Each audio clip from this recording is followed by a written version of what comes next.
Good day. I'm Dr. George Vetrovec for the Interventional Council at the ACC.org, and really trying to provide some insights on the importance of the information from TCT 2020.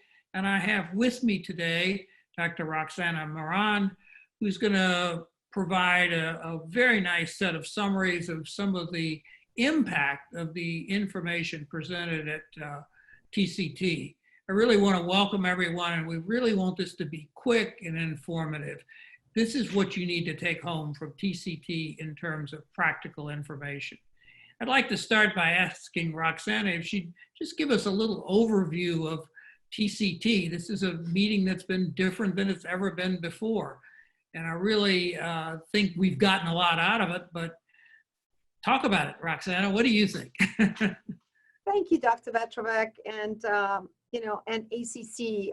As a member of the Board of Trustees of the American College of Cardiology, I'm always honored to be included in this kind of a coverage of the TCT meeting this year. We had 5 days of programming, and of course, in this unprecedented times, in a virtual platform where close to 300 lectures were given by about over 400 faculty. Usually we have 2 to 3 times the size of that. So this is actually a shortened version of TCT. And what we tried to do this year is to really give the most important and the most significant important information to our colleagues, interventional colleagues, to enhance their practice, to be updated on the late-breaking trials, and to watch live cases. And then the lectures were very much covering important hot topics that everyone cares about. Of course, as always, innovation is a very close part of TCT, and the Shark Tank did take place, and that was fantastic.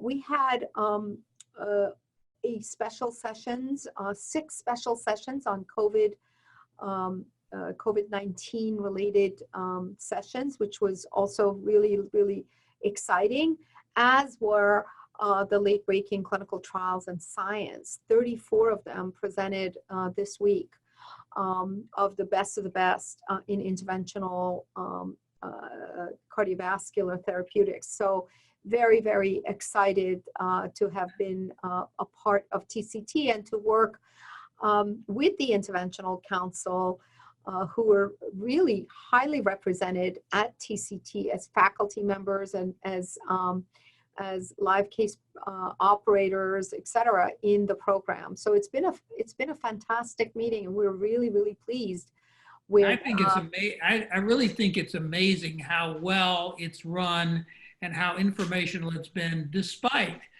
the different format. And I congratulations to everyone.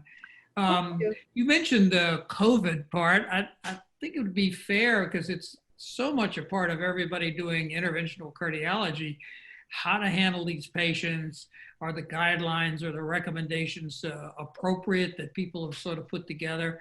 And there was a late-breaking trial, NACMI, which looked at a registry that's ongoing and getting more patients into it, planned 64 some sites and currently 11 in progress, and 171 definite COVID patients, and a lot of persons under investigation in there.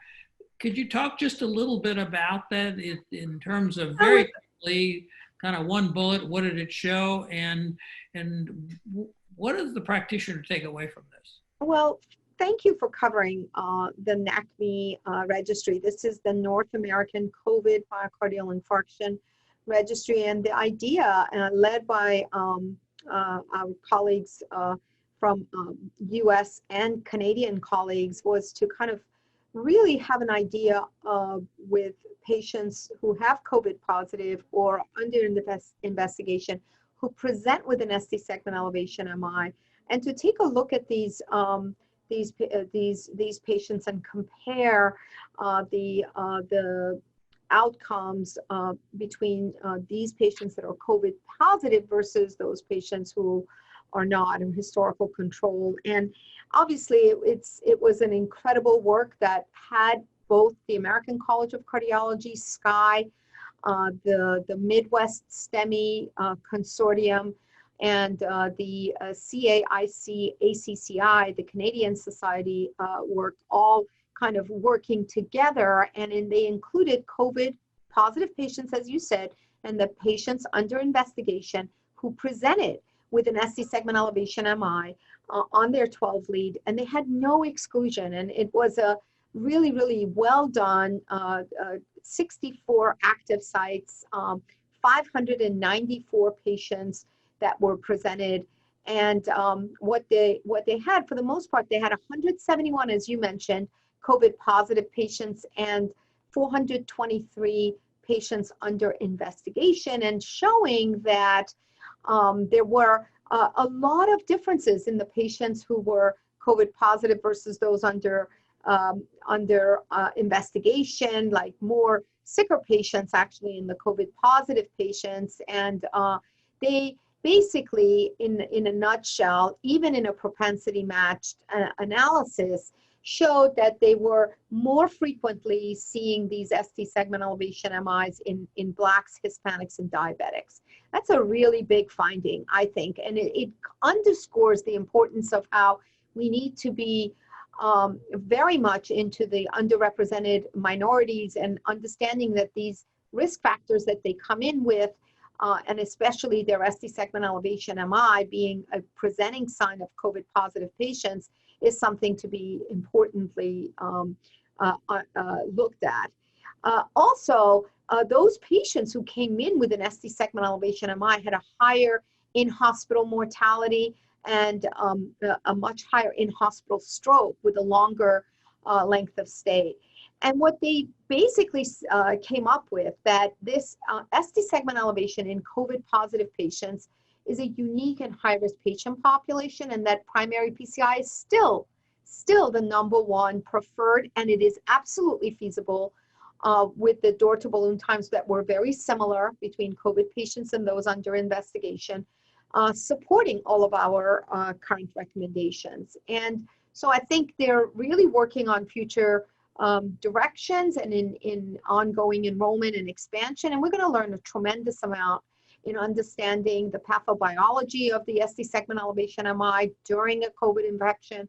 We all know that not all of these are due to atherosclerosis, and that there are other causes of ST segment elevation MI. And we're going to learn a lot from this important registry that was presented by Tim Henry.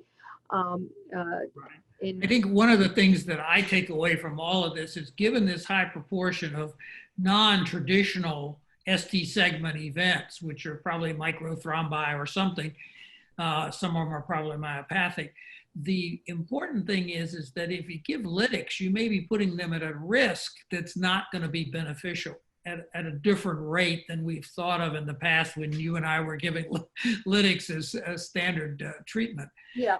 So I think that's a real important takeaway. And I think that's, to me, really emphasizes the importance of doing primary PCI to get optimal outcomes and minimal risk. Let's change course a little bit. Just very briefly, the IREMMI study was a study that looked at mitral clip for patients with acute mitral regurg in the setting of myocardial infarction. About half of them had cardiogenic shock, about half of them didn't. And the patients did amazingly well, I think, when I look at the data. It's certainly not enough to make a decision, but it does suggest that this is a potentially viable treatment. So kind of a one-liner on that. I mean, I thought it was a fantastic study. We were all like very excited about this registry of using the mitral clip in an acute setting of acute MI with complicated by mitral regurgitation. And, you know, about 37% of these patients were in shock, and they really did get excellent results. And to me, it's a feasibility study that needs to be followed up. It's a high-risk population. using the mitral clip, showing some safety and efficacy as an alternative approach. Sending these patients usually end up with going to open heart surgery, and I think this could be an alternative approach for some of these patients in experienced sites. Yeah, they certainly, the acute surgery has always been seen as a highly risky procedure. So this is very encouraging. Need more data, obviously. Quickie, the ultimate trial, I think we're familiar with that. It compared IVUS to angiography as the decision-making about adequacy of PCI. Earlier data has looked at, the more acute up to 1 year results, and this is the 3-year results, continuing to show, although the curves are a little flatter, still continuing to show a similar benefit for ultrasound-guided PCI. I'm always disturbed as I see more and more of these trials at this very low percentage of use in the United States. So what is the take home on this? How do we move the ball on this one? And I think, now there's so much evidence that using intravascular imaging enhances your acute results, and that by getting a larger minimal stent diameter and minimal stent area, this is translating into an improvement of outcomes. And we saw the target vessel failure improvement at 1 year in these 1,400 randomized patients. And if you go out to 3 years, you're starting to see the benefit actually extremely durable in the IVUS guided. Even if the curves are flattening, there's still a big bump in the curves from 12 to 18 months in favor actually of the IVUS guidance. And to me, it's an enigma. Why is it that we're not using? The benefit of the IVUS guidance is absolutely well determined now, improving a suboptimal PCI into an optimal one. And I think that we absolutely, and they looked at this in every subgroup, and there was not a single subgroup that the benefit wasn't there. And I think that this is now out to 3 years, showing a durability of the results with an IVUS guided technique in PCI compared to angiographic guided. So I think it's an important study. Right. Let's do one more, and then we'll maybe do a quick wrap. It was a TICO-STEMI study, and I know you're into DAPT and all the stories of DAPT. So this is a Korean study from 38 centers that looked at ACS, and I guess unique to this compared to some of the other studies that have tried to look at this was a little over a third of the patients were actually STEMI patients. And they looked at 3 months DAPT versus, and then just single therapy, and then versus DAPT for 1 year. And it looked safe in terms of less bleeding and similar ischemic outcomes. Obviously, it probably has some how you pick your patient risk involved in it, but make some comments. This is kind of a general issue now that's coming up more and more. So I think this is a very important subgroup that was studied in the TICO study. The TICO study looked at about 3,000 randomized patients with an acute coronary syndrome. It was published in 2020, June 2020 in JAMA, presented as a late-breaking trial at the American College of Cardiology.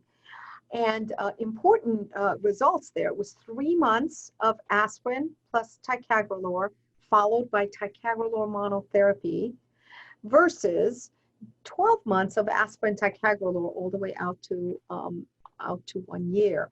So 3 versus 12 months, but very important in the 3-month group, the patients didn't drop ticagrelor, but dropped aspirin. So ticagrelor monotherapy.